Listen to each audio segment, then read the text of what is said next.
In Dallas, Texas, 3 shots were fired at President Kennedy's motorcade. That's what we were told.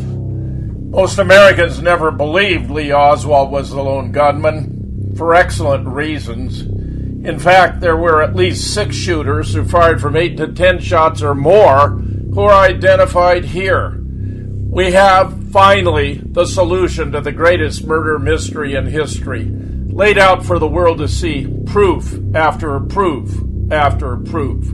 Photos were faked, the body was changed, x-rays were altered, the home movies were fixed. 15 experts contribute to a 529-page book with 1,037 photos and diagrams in black and white and color. Hi, this is Gary King. If you'd like JFK, who, how, and why, and would like to support the new JFK show, then go to patriotradiobooks.com. That's patriotradiobooks.com. All right, welcome to the new JFK show number 178. And as Don said last week, we've raised the bar in JFK research with our beauty contest. But tonight we're going to get serious again, and we've got Dr. Ralph Cinque, and he's more evidence on Lee and his post office box of all things. Wow. So let's get to it. We've got Jim Fetzer, Don Fox, Larry Rivera, myself, and Dr. Ralph Cinque. Go ahead, Ralph. All right. Thank you very much, Gary. All right. Well, I want to begin by saying that there have been many researchers who have disputed and rejected the idea that Oswald ever ordered or owned a rifle. And there's very strong evidence that he didn't.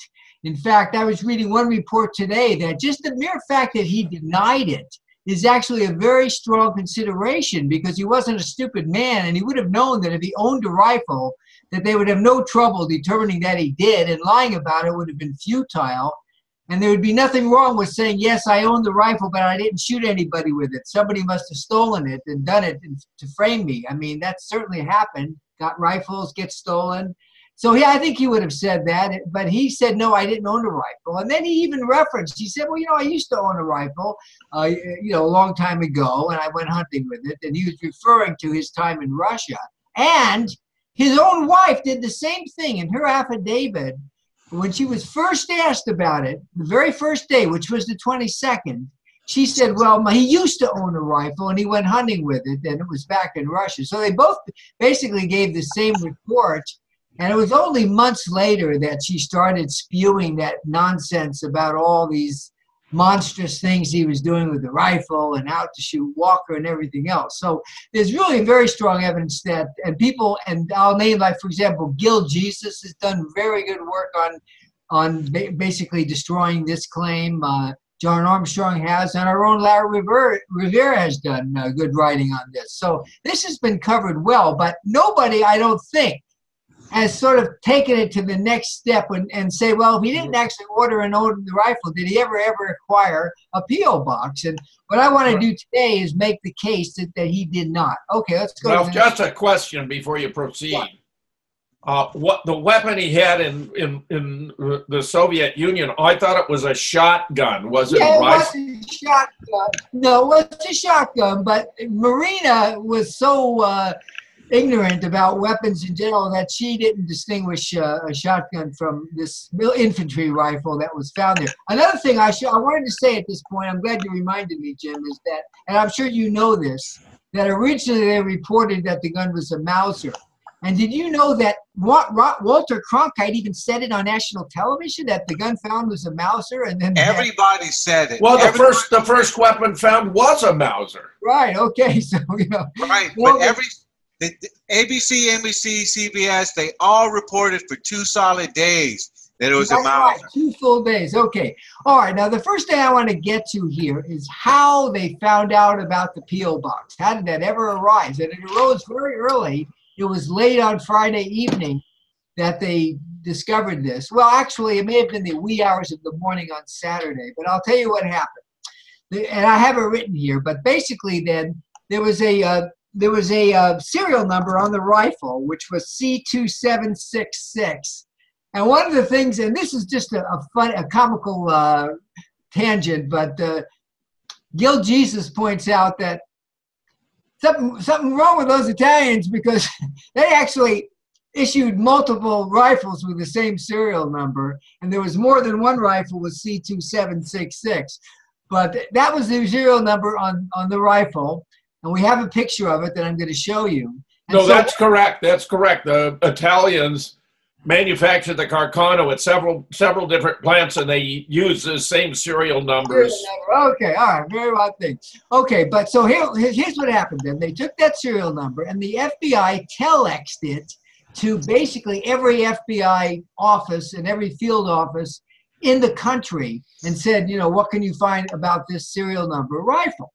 And then at 9:41 p.m., they got a reply from the New York office saying, and I quote, rifles with similar serial numbers were shipped from a New York wholesaler, which was a company called Crescent Firearms, to Klein Sporting Goods in Chicago in 62 and early 63.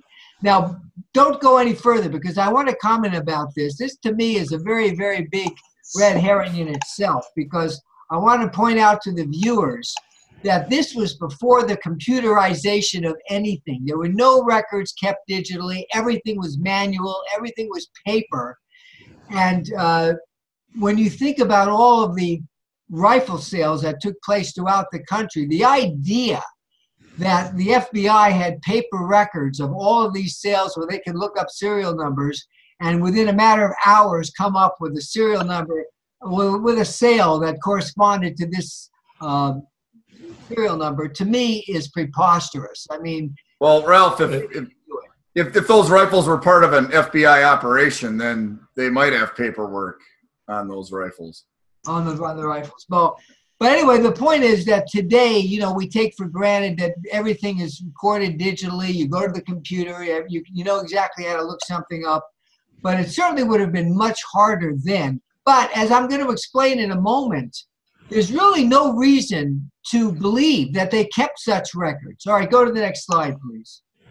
All right, now I put this up. This concerns the Gun Control Act of 1968. So this wasn't passed yet.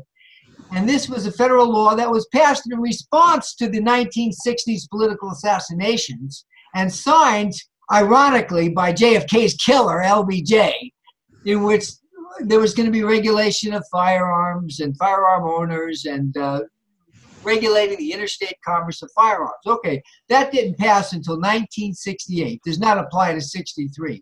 There was only one gun law in existence in 1963, and that was a 1934 law passed under Franklin Delano Roosevelt in response to gangland violence, about mafia killings like the St. Valentine's Day Massacre in Chicago. They passed a law called the National Firearms Act. Go to the next. Okay, this was it. This is the only law. It was enacted in 34.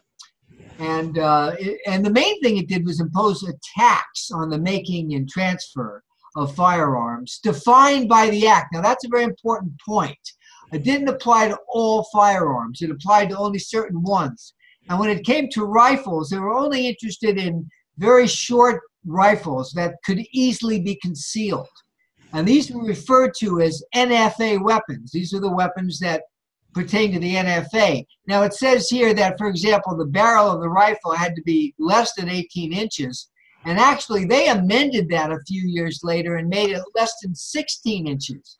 And an infantry rifle, you know, the rifle we're talking about was, you know, 40 inches long, certainly had a barrel longer than 16 inches. So it would not have applied to the kind of weapon that it was. But then the other thing that you can see here is that the registration of all NFA firearms had to be done with the Secretary of the Treasury, not the FBI. It was the Treasury Department that was going to keep these records. So the actual fact is that in 1963, there was nothing mandating the FBI to keep any records on the legal sale of any firearms of any kind. And yet we're supposed to believe that just because they were given a serial number, that they quickly said, oh, yeah, that relates to the sale that occurred in 62 from New York to Chicago. Ralph, are you sure that weapon was 40-inch? I thought it was 38, or wasn't it? No, Jim, I'm very sure. What it was this, and it's a very confusing thing because the ad that Oswald read advertised a 36-inch rifle, and when he placed his order for a 36-inch rifle, but he was sent a 40-inch rifle. So yeah, no, I'm absolutely sure that. Okay, thanks. Okay, all right. Let's go to the next.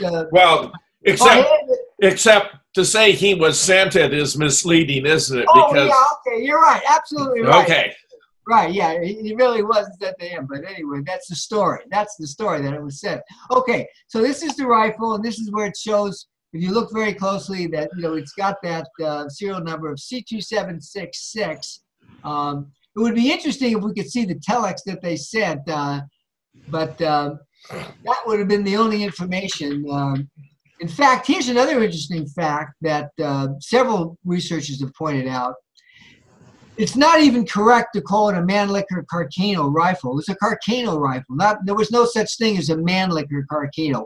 What it was that this was a Carcano rifle, but it happened to have a Mannlicher clip in it. The actual clip that you shoved down to engage the bullets was Mannlicher, but the rifle itself was our Carcano, and the serial number only applied to a Carcano. So if they were sending out information, Mannlicher Carcano, that would have been misleading as well. And of course, to this day, a lot of people are confused about that. Okay, go to the next slide, please. All right, I put this up here because I wanted to just show the viewers that it wasn't until 1968 that the FBI first began working on the idea of computerizing, automating criminal history records in the FBI. And obviously, criminal history records are much more important than legal gun sales. So yeah, they would definitely start with that. And if they didn't start with that until 68, it certainly means that they had nothing automated, nothing on computer, nothing but paper records in 1963. And the reason why I'm stressing this is because, you know, there's a lot of people who make the claim that, you know, the FBI was in on the cover-up, but they didn't have foreknowledge, they weren't in on the crime itself. And I think that's nonsense. I think that Hoover knew about it. I don't think for one second that that LBJ was going to engage in a thing like this without telling Uncle Edgar, as he was known to LBJ's daughters, his next-door neighbor. They were very close. They were thick as thieves. And I don't think LBJ would have had any reason to hesitate to include... Edgar was the godfather to one of the daughters. Indeed. There are some people that try to soften Hoover's role. I think that's ridiculous. He was into it up to his neck. But again, I think that the only reason they landed at this very fast... Oh, yeah, let me finish saying one other thing. Okay, so the New York office, 941, they tell Central that, yeah, we think this is part of a sale that was made to Klein's Sporting Goods. So the FBI contacts an FBI agent who's in Chicago, and this guy goes knocking on the door of the owner of Klein's Sporting Goods. By that time, it was late at night, but he said, hey, get dressed, pal. We're going to the office because we got to find this order. And it turned out that Klein's Sporting Goods just happened to have every order on microfilm, and that they found this order on microfilm of an A. Heidel, who, from a P.O. box in Dallas, Texas, placed this order on March 12th of that year. Now, the interesting thing, and this is something that both Gil and John Armstrong stress, is that we know that the order was mailed by, well, it was allegedly mailed by Oswald on the 12th of March. But the check, you see there's a stamp on it from Klein's. It's not a bank stamp, but it's just their stamp, which says that they had it in their hands by March 13th.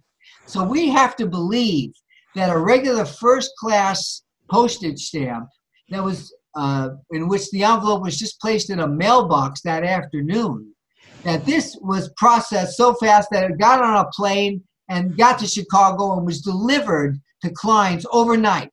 And they didn't have overnight delivery then, even if no matter how much you wanted to pay. The post office didn't offer it, but supposedly that a simple first-class stamp resulted in overnight delivery. And the reason why that's so preposterous is because today the post office has very, very fast automated sorting machines.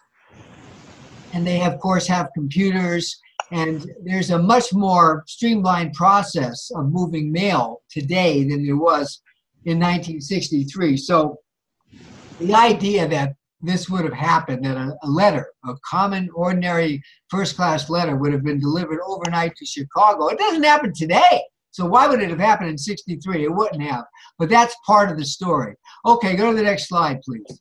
All right, now I'm going to start making the case why I think the P.O. box of Oswald is bogus.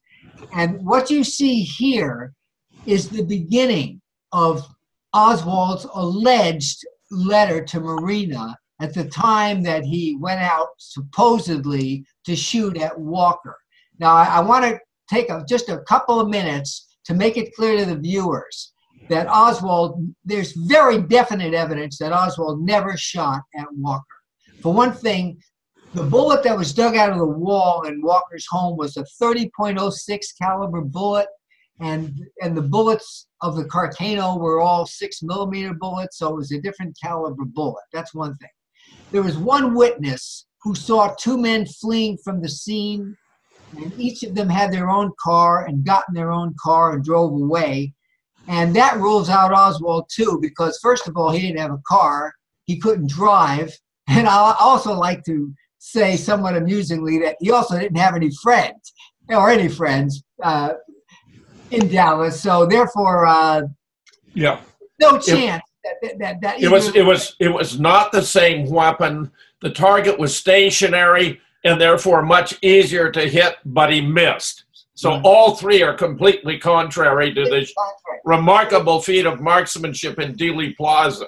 And I'll also point out that the only evidence, and I want to point out that Larry's written about this very, very impressively, but the only evidence that exists is simply the fact that 2 months later they got Marina to spout a very dramatic story about him going out late at night. And part of the story is that he left her a letter that I refer to as a fail-safe letter, meaning that if he were to be killed, say shot to death while trying to shoot Walker, or if he was arrested and incarcerated, that these were instructions for her, how to cope, how to survive, how to deal with a crisis in the event that it went terribly wrong for him, Oswald. And the letter, I didn't bring the actual letter. This is the translation. The letter was written in handwriting in Russian. And but this is the first thing in it. There's a total of either 8 or 10 points that he made, which he numbered. And the very first point on the list is, supposedly, is that he tells Marina about the mailbox. He says there's a key to the mailbox. It's located in the main post office. It's the same street with the drugstore where you've waited. And you'll find the mailbox in the post office, which is located 4 blocks from the drugstore.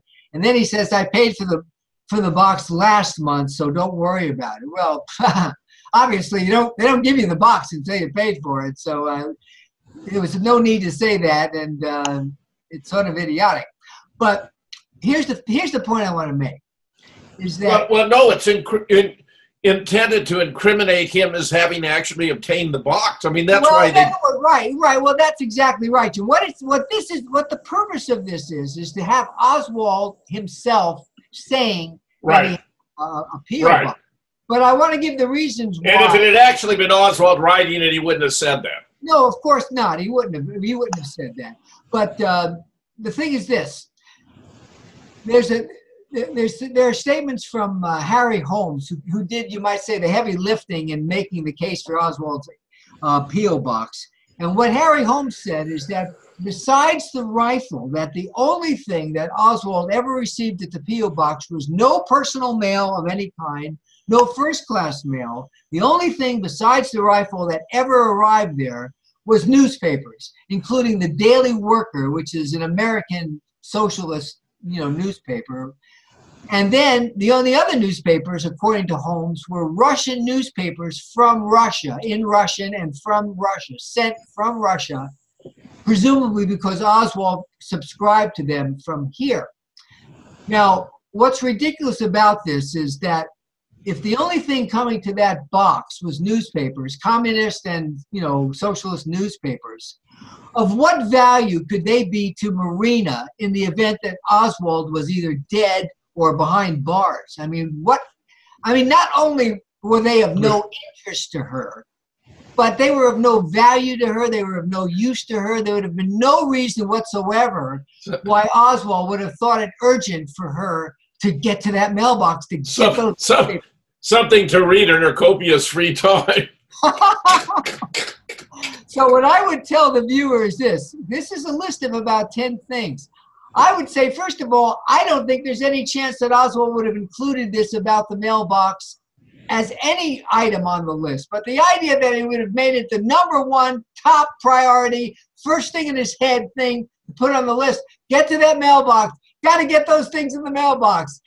You'd think there was a wad of cash in there or something. It's ridiculous that his mind would work that way. This is an emergency letter. It's a fail-safe letter. This is like, if all goes to hell, this is what you do to survive. Go to the mailbox. And furthermore, how did he expect her to get there? He's the one who was used to taking buses around Dallas. We never knew Marina to do it. She didn't know anything about the bus system. The only places she went are places that people drove her.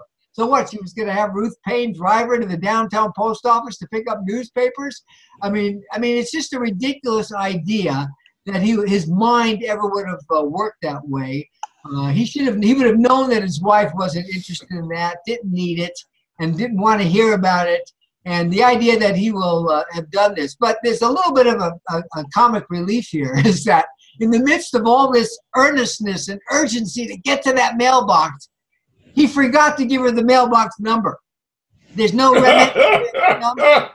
And the fact is that the key to a post office box does not have the number. The post office realizes that keys get lost, keys get stolen. And if somebody found the key, well, they might help themselves and think there's something that they could use in that mailbox. So what they have on the key, and I know this because I took pictures of my own mailbox key, is they have a code number. So that if somebody turned it into them, that they could look up and see which box it was for. But you would think, Ralph, if he's going to leave her a note about the mailbox, he'd bother to tell her which box it was. Yeah, you would think that would be part of his mindset, but he never really does it. Okay, go to the next slide, if you would. Suggesting the entire thing is made up. Right. This happens to be my post office box key, and both sides of it. One side came out kind of blurry, one side didn't. But one side just has the name of the company that manufactured the key, and it says made in the USA. And very faintly on the other side, there's a code number with numbers and letters that is nothing at all like the P.O. box number. And that's the code number that the post office would use. So it would have been of no use to anybody who finds it. And I'm sure that the same was true of this key that Oswald was supposedly leaving for his wife. So the way I look at it is this. This was a matter of selling. Somebody was trying to sell the idea that Oswald had a P.O. box, and they were selling it too hard. This was overselling, and the reason they were overselling is because they knew very well that he did not have a P.O. box. Now, let me take a moment here, before we go to the next slide, to point something out that I think is very important. You recall that I said that they discovered in the wee hours of the morning this money order in which A. Heidel ordered a rifle from Dallas, Texas. Now, at that point in time, they didn't know that A. Heidel corresponded to Lee Harvey Oswald. And again, allegedly corresponded to Lee Harvey Oswald. They probably presumed that it did or suspected that it did, but they didn't know it. So you would think that the very first thing they would have done Saturday morning was ask Oswald, say, listen, Lee, you have a post office box in Dallas, don't you?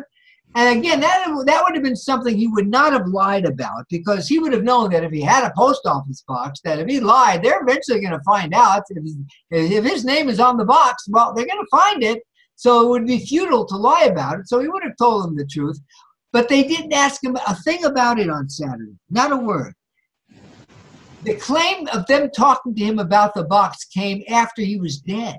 They claimed after he was dead that they talked to him about it on Sunday at the last interrogation and that he confirmed it.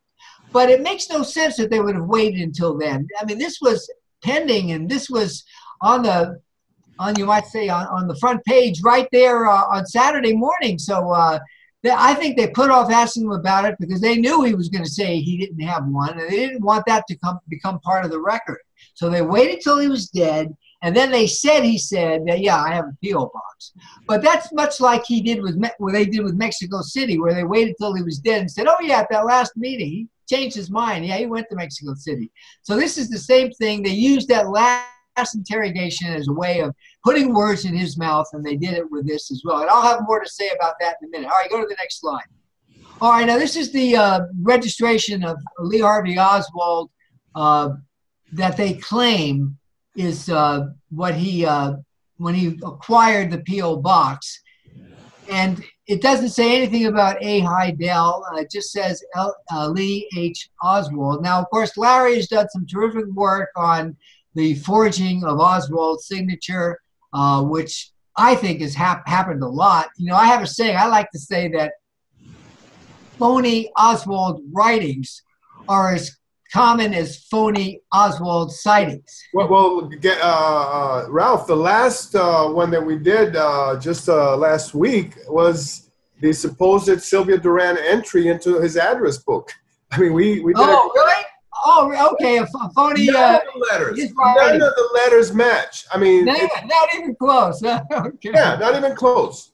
Well, I have to tell you honestly that I suspect everything that they claim Oswald wrote. The historic diary, the letter in which he renounced his U.S. citizenship. I don't trust one thing that they have presented. And I just wanted to mention, Ralph, that if you read Peter Dale Scott's JFK Deep Politics and the JFK assassination, he postulated that this whole Klein's scenario actually had to do with him being an undercover agent and ordering the rifle because Klein's was being investigated for illegal gun sales. So there you go. I'm just throwing that out there. That was. All right, now I'll tell you why I put this here. I think it's very interesting. This relates to that final interview in which, well, there were several people there that testified about that interview.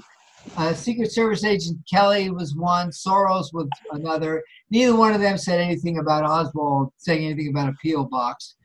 But Fritz was there, of course, and then Holmes was there.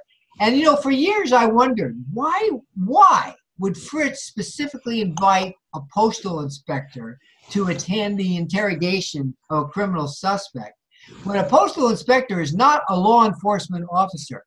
Not federal or local or state or anything. He's not a law enforcement officer, period. And I think I know the reason now. It's because of this P.O. box and since Holmes was a postal inspector and could claim, you know, familiarity with the whole operation of the post office, that's probably the reason why they included him at the thing. But if you read Fritz's testimony to the Warren Commission, he briefly mentions it. And what he says is, well, yes, Oswald admitted having the P.O. box, and we let Holmes do most of the questioning about that. But yes, he admitted that, you know, he had P.O. boxes. And oh, yeah, wait a second. I just thought of something else. Let me just backtrack just a moment because I think it's funny. This is funny. Well, I'll tell you what. I'll save it for Holmes. I'm going to keep going. All right. Well, you may forget it, Gary. Don't we need to take a break? Or are you ready? Yeah, we're getting close. So let's go ahead and take a break, and then we'll be right back with Dr. Ralph Cinque and the crew. Okay. In Dallas, Texas, 3 shots were fired at President Kennedy's motorcade. That's what we were told. Most Americans never believed Lee Oswald was the lone gunman, for excellent reasons. In fact, there were at least 6 shooters who fired from 8 to 10 shots or more who are identified here. We have, finally, the solution to the greatest murder mystery in history, laid out for the world to see, proof after proof after proof. Photos were faked, the body was changed, x-rays were altered, the home movies were fixed. 15 experts contribute to a 529-page book with 1,037 photos and diagrams in black and white and color. Hi, this is Gary King. If you'd like JFK, who, how, and why, and would like to support the new JFK show, then go to patriotradiobooks.com. That's patriotradiobooks.com. All right, welcome back to the new JFK show number 178. We've got Dr. Ralph Cinque. All right, let's get back to it, fellas. Go ahead. All right, very good. All right, so what you're seeing here is a typed version of the Fritz notes. And this was the final Fritz notes. And it's saying that the final interrogation went from 10 to 11:15. Now, I want to point out there are other reports saying that the final interrogation went from 9:30 to 11:15. But he wrote 10 to 11:15. And the date, of course, was 11/24. And he lists these people as having attended: Inspector Holmes, Sorrells, who was Secret Service, Kelly, who was Secret Service. And then he put et al., and that included for sure some of his detectives, and it may have included others that he just didn't want to name. And then when he wrote chief there, I'm not sure what he meant by that. But the point is, Probably Jesse Curry. oh yeah, all right, maybe that's what he meant. Okay. But the point is that he wrote nothing down here about anything that was discussed or anything that was said or anything Oswald provided. Not a word. He apparently, even though they talked for somewhere between an hour and 15 minutes and an hour and a half, that, that he didn't write anything down about what was being said, even though Oswald supposedly admitted having obtained these P.O. boxes. So to me, this is a contradiction. I mean, why wasn't that important enough to write it down? But he didn't. Okay, go to the next, please. All right, now this is a quote from James Bookout. He testified to the Warren Commission that he showed up for that final interrogation that Sunday morning. However, he claimed that he was a few minutes late and that he didn't want to disturb the proceedings. So he just remained outside and watched it through the glass window. One of the walls in Fritz's office actually was a glass partition. So he claimed to just watch it. And then afterwards, he went to Fritz and he said, I asked Captain Fritz if Oswald made any admissions. And he stated that he had not made any. Now, if Oswald had made the admission that he had gotten P.O. boxes or a P.O. box, why wouldn't Fritz consider that important at the time and say so? So I take this as another contradiction that it never really happened, that Oswald admitted having a P.O. box. Okay, go to the next one, please. All right, now this is where we get into Holmes, and he's the one who did most of the detailing of what was said. It says, Mr. Holmes, he was shown the same copy of the rental application that I just showed you. He said, this is a photostatic copy of the original box rental application covering the rental box of 2915 at the main post office in Dallas, Texas, which shows that it was completed on October 9th of 62. The applicant's name was Lee H. Oswald, and it has the home address, signed Lee H. Oswald. And then it says it shows the box was closed on May 14th, 1963. Now, that's what I want to talk about, is the closing of that box. Because I've had P.O. boxes my whole life. You go to the post office, and you tell them you want to buy a P.O. box. They ask you what size, because they got different sizes. And then they ask you what term. Usually, I think the shortest term is about 6 months. But you could, if you don't want to do 6 months, you can do a whole year. And of course, he told him he wanted them large enough for a Carcano rifle. But what we're talking about here is a period of, I did the calculation, it's 7 months and 5 days. Now, obviously, you cannot go rent in advance a P.O. box for 7 months and 5 days. They don't work with arbitrary, periods of time. It's all big chunks of time, 6 months, a year. Maybe you could even get 2 years. But you can't get 7 months and 5 days. Good. So how can we close out the box on May 14th, especially when you consider that he was in New Orleans, Louisiana on May 14th, 1963.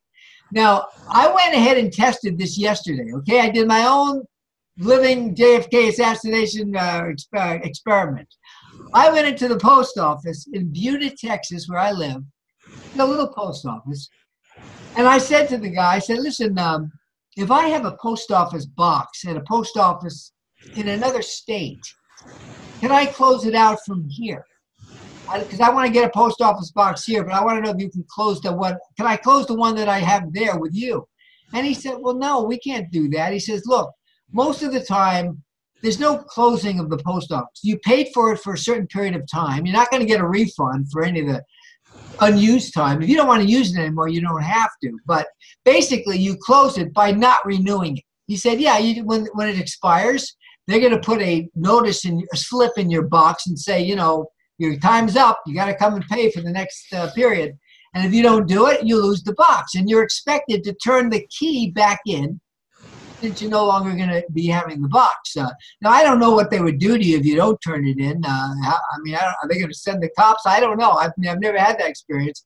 But you certainly are expected to turn the key back in. But you can't turn it into another post office in another state. What are they supposed to do? Is it up to them to mail it back to the P.O. box, to the post office in the other state? They're not going to do that. That's your responsibility. The only thing they're going to do with you is set up a new post office box with you. It's up to you to deal with the other post office and get the other box closed out, however you're going to do it. But what he tried to say here, and I have it in another statement, I don't know if I brought it, but he talked about it several times. He actually tried to say that Oswald transferred the unused portion of his rental from Dallas to New Orleans, and that they kind of made it a very seamless kind of a switcheroo. That is bull. They don't do that. It's not that way at all. You rent it for a certain period of time. You lose interest. Hey, you need no refunds. It's you know, it's not like that. I mean, you know, this you is pay for excellent, it. The money's gone. This is excellent. Yeah, and it right. shows So, Mr.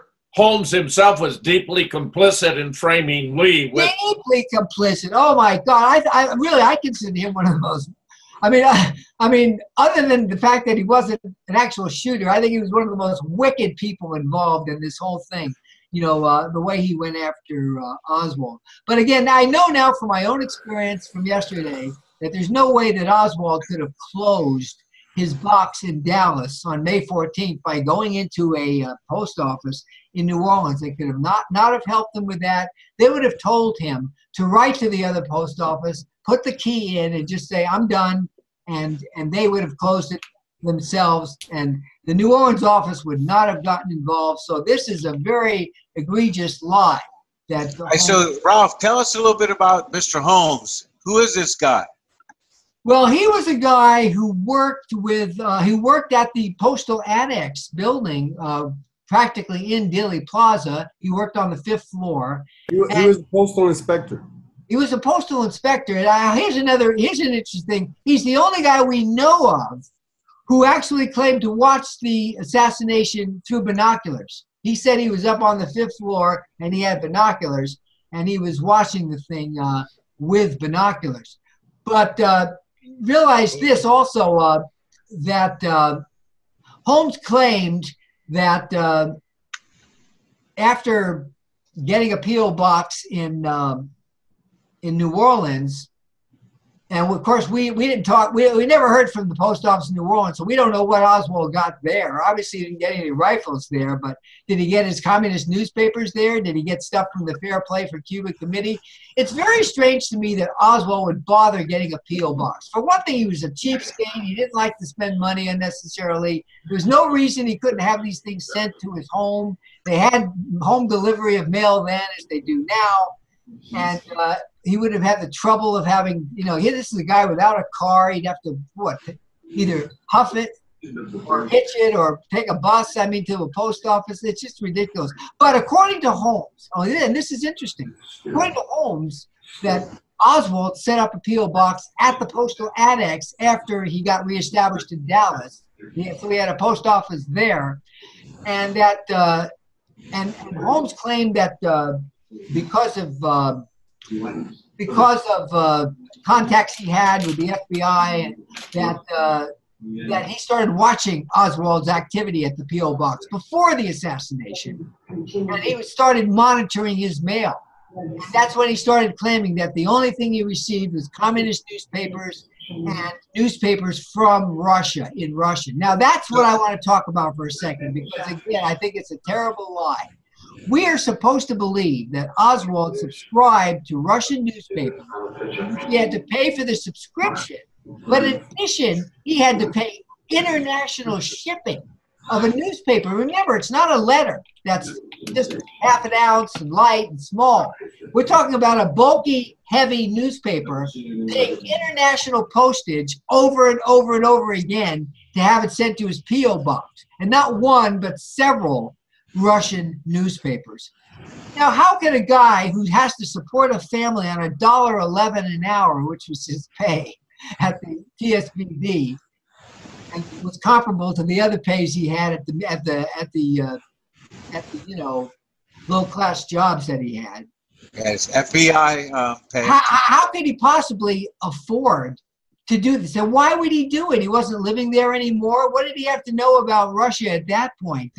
So the idea that he was subscribing and having mailed Russian newspapers to a P.O. box, I think, is preposterous. And this guy's actually spying and watching over him? He claimed to be spying and watching on Oswald even before the assassination. Okay. All right. Ralph, you mentioned the worker. You didn't mention the militant. Was he also receiving the militant from some sort? Well, Holmes only, I'm glad you brought that up, because I'll read exactly what it says here. He only mentioned the Daily Worker. He said only that an occasional Russian newspaper was received in that box after we began to watch it. From then on until it was closed. And he went on to explain that this one got closed on December 31st, just because Oswald didn't renew it since he was dead. No first-class mail. What is the Daily Worker, sir? It's been the Daily Worker now. He doesn't mention the militant. And then Balin says there was some newspaper that came, some American newspaper. Well, it is what used to be the Daily Worker, and then they got rid of the article "the." And then a couple of Russian newspapers came there. So 2 Russian newspapers. Anything else? And Mr. That's good. That's good. From Minsk. That was her hometown, Marina's hometown in Russia. All right, but when he says from Minsk, what he means is Russian newspapers from Minsk. He's not talking about any letters. Marina did receive letters from Russia. She had an aunt and uncle who she was very close to and who were really like parents to her.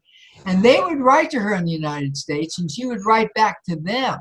But that mail came to the house, as you would expect it to. And there's no reason why newspapers couldn't have come to the house. But there's also no reason why Oswald would have spent the money and gone to the trouble of subscribing to Russian newspapers and having them mailed all the way from Russia to the United States. So I consider this to be just complete, total bull. It makes no sense that Oswald would have done it. And furthermore, here's the other thing I think about. All right, so he's paying all this money to get Russian newspapers, and here he's got no car. He's got to go to the downtown post office. Remember, he didn't live downtown. For a while, he worked downtown, and but even then, it was a couple miles to the post office. So he would have had to make these frequent migrations to that post office just to get a newspaper when he could have just had them send it to his house. Again, makes no sense. This is just rubbish, and they're just making excuses for Oswald getting a P.O. box, which he never got. All right, go to the next one, please. All right, I think this is the last one, but this is basically a summation as to why, in my opinion, it is unwarranted to believe that Oswald ever had a P.O. box.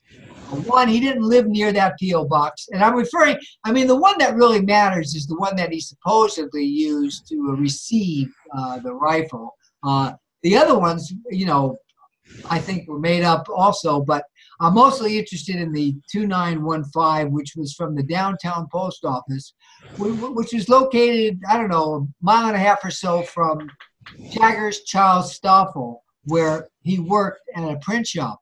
Now, this is something, again, it's very amusing. John Armstrong went into it extensively.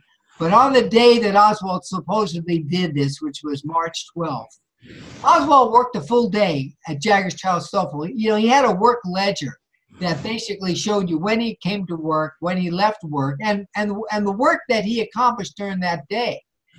And it showed Oswald having completed 9 work projects during the time that he was supposedly on the street, going to the post office, getting the money order. And then, according to officialdom, instead of just mailing it at the post office, he took it with him and walked another distance and put it in a post office box on the street. Then from there walked another distance to get back to work. And supposedly he was never missed. It was never noticed that he wasn't on the job doing what he was supposed to be doing. That's what we're supposed to believe if we believe the official story. But remember that he didn't live near that post office. So in other words, if he had ever wanted to access that P.O. box when he wasn't at work, it would have meant traveling a much greater distance than 2 miles, which he would have to do without a car, either traveling by bus or by walking. And all for the sake of what? Forgetting the Daily Worker and the and Russian newspapers? I mean, it's just ridiculous. And there's absolutely no reason to think that he would have done it. Now, the other thing that I want to make, again, and I think it's very important, is this, is that, you know, once you realize that Oswald did not order the rifle, and again, I just want to very briefly go through, you know, the checklist of why we shouldn't accept that he ever did. One, he denied that he ever ordered or had the rifle. His wife, in her first statement, and by the way, you know, my father was a policeman for 45 years, and we've had other policemen in the family, and it's commonly known that it's much more likely that the first statement made by an unpressured witness is going to be the true statement rather than a latter statement, which is much more likely to be a revision. So in her first statement made on the 22nd, she said, "The only thing I can tell you about a rifle is that he used to own one. He went hunting with it. And he certainly didn't do that here. He did that in Russia." So that was what she referenced, and she knew nothing about him owning a rifle in the present. And here's something that a lot of people don't know. Even though it's true that she acknowledged being aware of a rifle wrapped in a blanket in the garage at Ruth Payne's house, she never referred to it as Oswald's rifle on the 22nd. She just said that I knew that there was a rifle there. She never said that it was Oswald's. Later, of course, she did. Back once she was prepped for her testimony to the Warren Commission, she sang the song and like a soprano. But on this first day, before she had been, you might say, processed and brainwashed, she knew nothing about him having ordered a rifle, owning a rifle, or that he had anything to do with the rifle that was in the blanket in the garage. So all of that is very strong evidence. There's the evidence I gave at the beginning about the speed by which they tracked this whole thing to Chicago. Very, very suspicious that they actually did that through normal channels. But then there are the other things that, for instance, Sean Armstrong points out about the fact that the money order was never deposited in a bank. There was no bank stamp on the back of the check. You know, that's how it was you know, a processed check had to be stamped first by the bank in which it was deposited and then by succeeding Federal Reserve banks. So it winds up with several bank stamps on it. And his money order had no bank stamp on it. So we're supposed to believe that they just never got around to depositing this money order. And then, of course, there's the whole problem, I'll just briefly review it, of the idea that a rifle sent to A. Heidel at that P.O. box would be turned over to Oswald. I mean, if he went to the counter and if there was a note in the box that said, you know, there's a package here for A. Heidel, he would have had to go to that counter. And even if he were to lie and say, well, yeah, I'm A. Heidel, can I have my rifle? They were going to look it up and say, well, who are you? Because this is a P.O. box of Lee Harvey Oswald. And then he would have had to say, well, I'm a friend of his, or yeah, he let me use this box. That, of course, would have been a lie. But then again, would he have said to them, "Oh, well, you see, A. Heidel is this alternate identity that I use sometimes"? Were they going to turn a rifle over to a guy who told them that, a high-powered rifle? So, of course, many people have questioned whether Oswald could have ever been given that rifle. When the fact is, it wasn't even a high-powered. It wasn't even a high-powered rifle, actually, Ralph. It was a mid-powered rifle. Yeah. But the point is that there's no evidence that A. Heidel was on the paperwork to have received that rifle or any other name except Lee Oswald, and it seems just very, very weird that he would have ever been given that rifle. And I think about it is this: if it was true that he went to that post office and he set it up as Lee Harvey Oswald, I think there's a decent chance that they would know him and recognize him as Lee Harvey Oswald. I can tell you this: in my post office, they certainly recognize me. What happened here? Okay, they certainly recognize me since I've been going there for years. So it's possible that they would have said, "Wait a second, don't tell me you're A. Heidel because you've been telling us you're Lee Harvey Oswald." So there's all kinds of problems with that. Anyway, go back to the list, please. You want to go back to the? Ralph, you've done a brilliant demolition job of the whole idea from beginning to end. Just sensational. All right, yeah, I really. There was something left on the slide set. When I think about these things, I like to think about these things behaviorally and psychologically, and in both aspects, behaviorally and psychologically. If these guys were real investigators, they would have asked Oswald about the P.O. box right away, as soon as they found this thing about A. Heidel, because remember, they needed to confirm that he was A. Heidel. Well, of course, supposedly they found the wallet with the A. Heidel, but even so, they would have certainly wanted to see if Oswald would admit that he had a P.O. box, and yet they didn't ask him about it, supposedly till Sunday. They skipped a whole day. I mean, that really, really stinks. By the way, about that ID, Chauncey Marvin Holtix, who prepared the 15 sets of forged Secret Service credentials for use in and around Dealey Plaza at the instruction of his handler, Philip Twombly, when he was a contract agent working at the Los Angeles Stamp and Stationery Store, told me that was where they had prepared the Alec Heidel ID for Oswald in New Orleans and Dallas. Okay. And Jim, the story that's thrown out there by the Lone Nutters is that he manufactured that ID himself at Jaggers Chow Stovall, and Ralph was talking about. And that wasn't just any printing company, Ralph, by the way. Yeah, right. They were CIA connected, right? Yeah. And we suspect, I suspect, and this is something I've written about, is that that's exactly where the alternate 6 photograph was altered. Okay.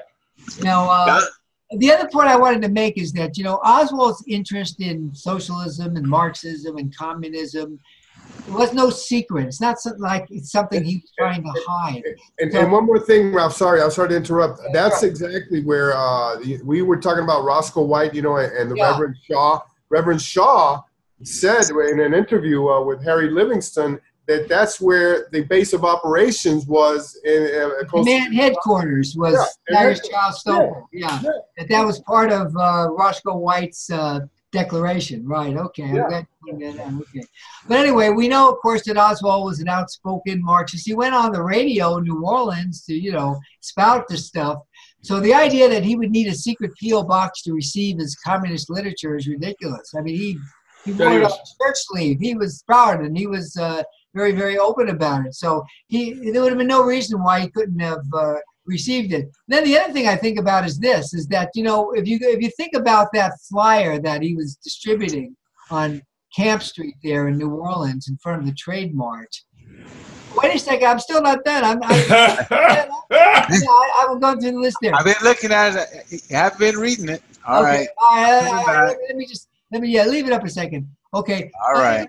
That there was an address on it for his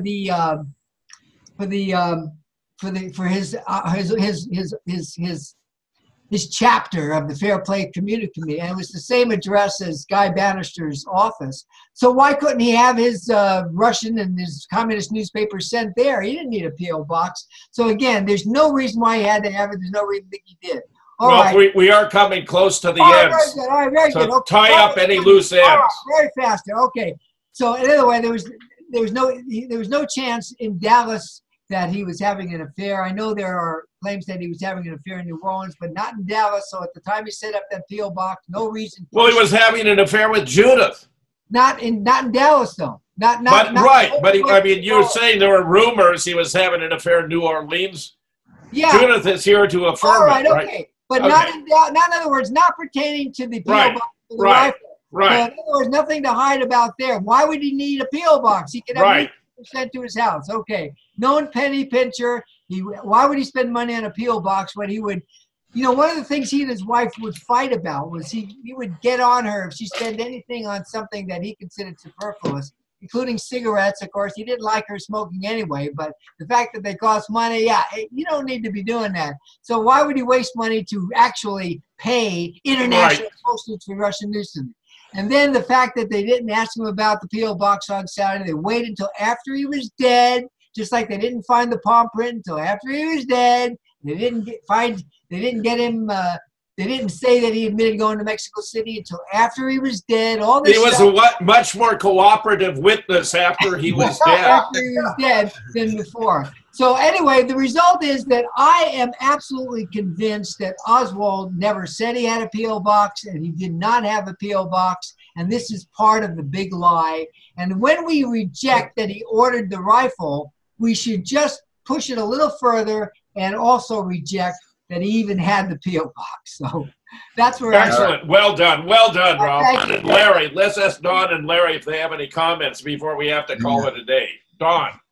Okay, so a guy that makes $1.11 an hour, speaks multiple languages, plans trips to New York or Mexico City, and he has a P.O. box. He's getting communist propaganda, and he defected to the USSR and came back, and he was a radar operator, and he was a lone nut.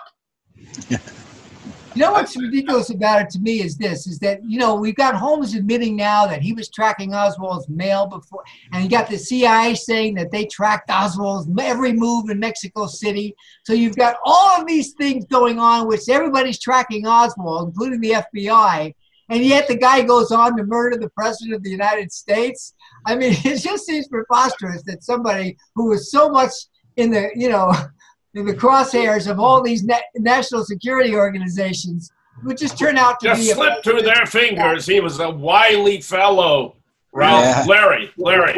What strikes me here is how what we see here is overkill as far as setting him up in so many different instances in so many different cities, and this is just mind-boggling. It's like. Well, they understand the intelligence of the American public is at the 8th grade level, Larry, so they got to pitch it low. Jim, did you know that in 1963 that the Carcano rifle was one of the most available rifles for purchase in this country, that they were available not only in gun shops and in pawn shops throughout the city of Dallas, but at Kmart. They had a barrel full of Carcano rifles in Kmart. And you couldn't get ammunition for it. And Tatro did extensive work on tracing the bullets, the actual bullets. And he found out that these were actually manufactured for the CIA. Okay? Now for the invasion of Cuba. So you never know. If Oswald wanted a Carcano rifle, he could have just gone into Kmart and bought one. Why would he could have bought a far superior weapon on any corner store in Dallas without even showing any ID, Ralph. Got the Springfield rifle. Without even showing any ID. Right. Yeah, it looks like a sequel to last week's show, how they just set him up in a ridiculous way. So I guess we'll call it there, fellas. Thank you, man. Thank you all. Great work, Ralph. I have something I want to say to you guys now. Off air, okay? All right, the JFK show number 178. We'll see you next week. All right, thank you. Okay, listen. In Dallas, Texas, 3 shots were fired at President Kennedy's motorcade. That's what we were told. Most Americans never believed Lee Oswald was the lone gunman, for excellent reasons. In fact, there were at least 6 shooters who fired from 8 to 10 shots or more who are identified here. We have, finally, the solution to the greatest murder mystery in history, laid out for the world to see, proof after proof after proof. Photos were faked, the body was changed, x-rays were altered, the home movies were fixed. 15 experts contribute to a 529-page book with 1,037 photos and diagrams in black and white and color. Hi, this is Gary King. If you'd like JFK, who, how, and why, and would like to support the new JFK show, then go to patriotradiobooks.com. That's patriotradiobooks.com.